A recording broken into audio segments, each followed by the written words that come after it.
అందరికీ హాయ్ అండి. ఈరోజు నేను పేపర్ మీద కాదు బ్లౌజ్ మీద కటింగ్ అయితే చూపించబోతున్నానండి. వీడియో అనేది చివరి వరకు చూడండి, మీకు అర్థమవుతుంది. చాలామంది అక్క మాకు రావట్లేదు అంటున్నారు. సో ఒక్కసారి మనసు పెట్టి వీడియో అయితే పూర్తిగా చూడండి, మీకే వచ్చేస్తుంది. ఓకేనా? చూడండి ఫ్రెండ్స్, ఈ రెండు కూడా ఈ విధంగా సమానంగా ఉండాలండి. క్లాత్ అనేది ఈ విధంగా వేసుకోవాలి. ఈ డిజైను కొంచెం ఇటువైపు తిప్పేసుకోండి, ఇలాగ వేసుకోవాలి. క్లాత్ చెప్పాను కదా, ఓపెన్స్ అనేవి అటువైపుకు ఉండాలి, క్లోజ్ అనేది మన వైపుకు ఉండాలి. ఓకేనా? ఈ పాయింట్ ఒకటి గుర్తుపెట్టుకోండి. నీట్గా పేపర్ పేపర్ అంటున్నాను, పేపర్ కటింగ్ అలవాటు అయిపోయి పేపర్ అంటున్నాను. సో చూడండి, బ్లౌజ్ అయినా సరే, అంటే బ్లౌజ్ పీస్ అయినా సరే, పేపర్ అయినా సరే ఈ విధంగానే వేసుకోవాలి. ఓకేనా? ఈ విధంగా వేసుకోండి. ఇప్పుడు ఒక స్కేల్ తీసుకోండి. ఇక్కడ చూడండి, మనకి సమానంగా ఉండదు కదండి, ఎగుడు దిగుడు ఉంది కదా, ఇది మనం సమానంగా చేసుకోవాలి. దానికోసం ఒక లైన్ అయితే గీసేసుకోండి. ఒక పావు ఇంచు ఈ విధంగా స్ట్రైట్గా లైన్ అయితే గీసేసుకోండి, ఈ విధంగా. ఓకేనా? ఇది మనం కట్ చేసేస్తాము. నెక్స్ట్ వచ్చేసరికి ఇంకొక పావు ఇంచు పై లైన్ గీసుకోండి, ఇది మనకి ఖర్చుకి. ఓకేనా? ఇది మనకి ఖర్చు. ఈ విధంగా చూడండి ఎంత నీట్గా వచ్చిందో. ఇది మనకి ఖర్చు. ఓకేనా? ఇది మనం కట్ చేసేస్తాం. ఓకేనా? ఇప్పుడు మనం బ్లౌజ్ అయితే పెట్టుకోవాల్సి ఉంటుంది. మీ ఆది బ్లౌజ్ ఏదైతే అది తీసుకోండి, ఇది అదే నేను చెప్పను. మీ ఆది బ్లౌజ్ ఏది కరెక్ట్గా ఉంటే అది తీసుకోండి. చూడండి ఫ్రెండ్స్, లైనింగ్తో ఉన్నది తీసుకోండి, అప్పుడే చక్కగా మీకు అర్థమవుతుంది. ఈ విధంగా బ్లౌజ్ని ఈ విధంగా రెండు కూడా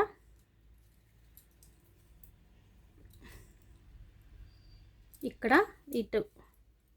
ఇటువైపు రెండు ఈ విధంగా సమానంగా ఉండేలాగా చూసుకోండి. ఇంక ఇక్కడ వచ్చేసరికి చూడండి, ఈ విధంగా చంక దగ్గర కూడా ఈ విధంగా సమానంగా ఉండాలి. అలాగే నడుం భాగం, ఇది నడుం భాగం కూడా సమానంగా ఉండాలి. ఇప్పుడు బ్లౌజ్ ఇలా వేసేసేయండి, దీని మీదకి ఇలా వేసేయండి. లైన్, రెండో గీత లైన్ పైన మన బ్లౌజ్ ఉండాలి. ఇది ఒకటి గుర్తుపెట్టుకోవాల్సి ఉంటుంది. ఇప్పుడు ఇలా నీట్గా చూడండి, ఇదంతా కూడా మనకి ఇక్కడ సమానంగా ఉండాలి. ఓకేనా? ఈ విధంగా బ్లౌజ్ వేసేసుకోండి.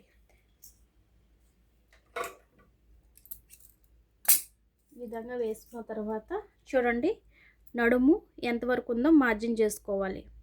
చూడండి, నడుము ఇంతవరకు ఉంది కదండి, ఇక్కడ ఒక లైన్ గీసుకోండి, ఒక లైన్. ఈ డాట్స్కి 1 ఇంచ్, 1 ఇంచ్ అంటే ఇది 2 ఇంచెస్ 3 ఇంచెస్, అంటే 1 ఇంచ్ నేను గీయమన్నాను, అంటే డాట్లకి ఈ విధంగా. ఓకేనా? ఇంకా ఖర్చు అనేది మీ ఇష్టం అన్నమాట.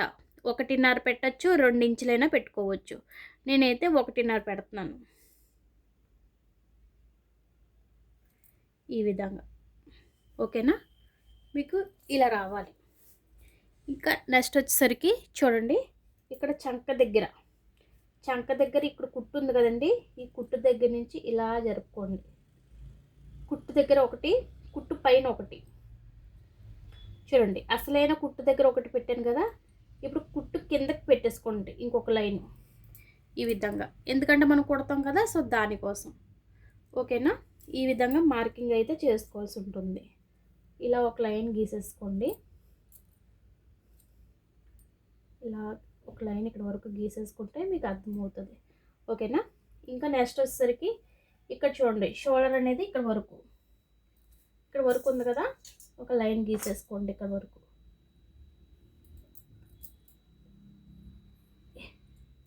ఈ విధంగా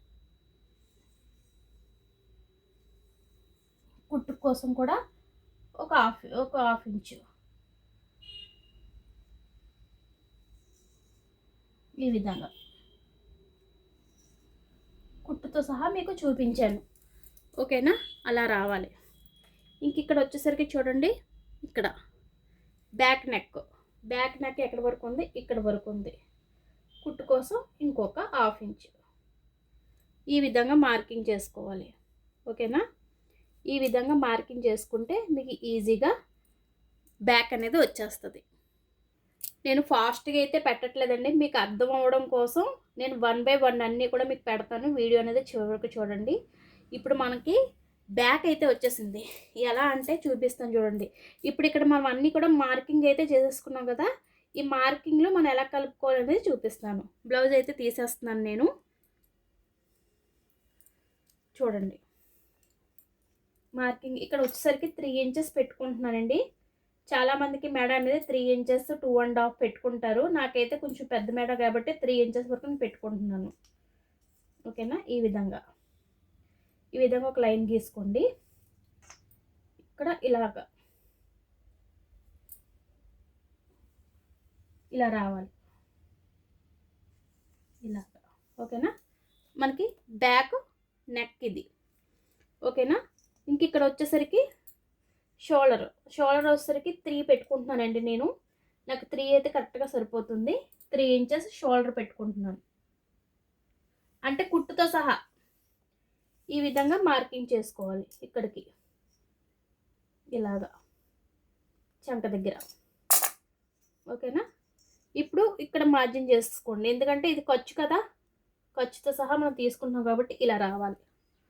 ఓకేనా.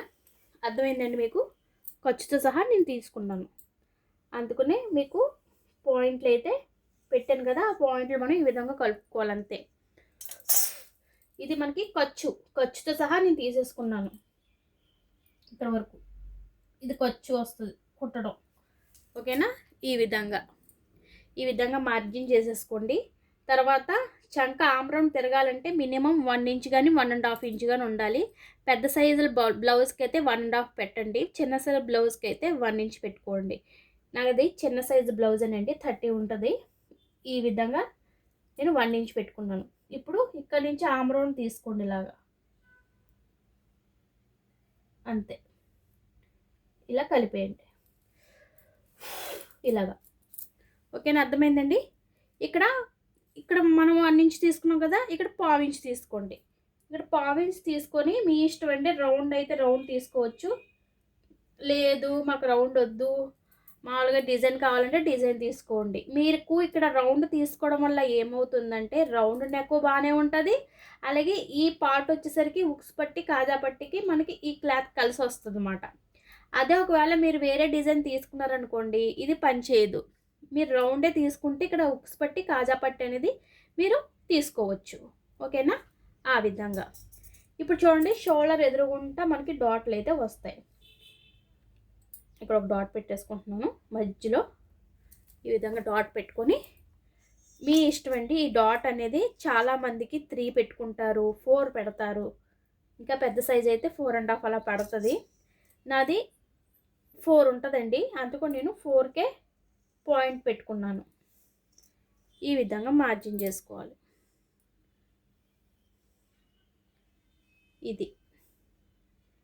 ఇది అసలైన బ్లౌజ్ బ్యాక్. చూసారా, ఈ విధంగా రావాలి మీకు. చూడండి ఎంత నీట్గా వచ్చిందో. బ్యాక్ అనేది ఈ విధంగా రావాలన్నమాట. ఓకే, అర్థమైందండి మీకు. చాలా ఈజీగా నేను ఖర్చుతో సహా మీకు చూపించాను. ఈ విధంగా మీరు బ్లౌజ్ అనేది కట్ చేసుకోవాలి బ్యాక్. ఓకేనా. అర్థమైందా వీడియో? ఒకవేళ అర్థం కాలేదక్క మళ్ళీ చెప్పండి అక్క అంటే నేను చెప్తాను, ఏం ప్రాబ్లం లేదు. మీకు నేను నేర్పే బాధ్యత నాది. ఓకేనా. మీకు వచ్చేంత వరకు నేను నేర్పుతాను. సో చూడండి, ఇది చిన్న సైజ్ బ్లౌజ్ కాబట్టి చాలా నీట్గా వచ్చింది. మనం కట్ చేసేసుకుందాము. మీకు అర్థమైందా లేదా అనేది నాకు కామెంట్ చేయడం అసలు మర్చిపోవద్దు. చాలా ఈజీగా చెప్పానండి. ఓకేనా. అర్థమైందా లేదా అనేది కామెంట్ చేయండి.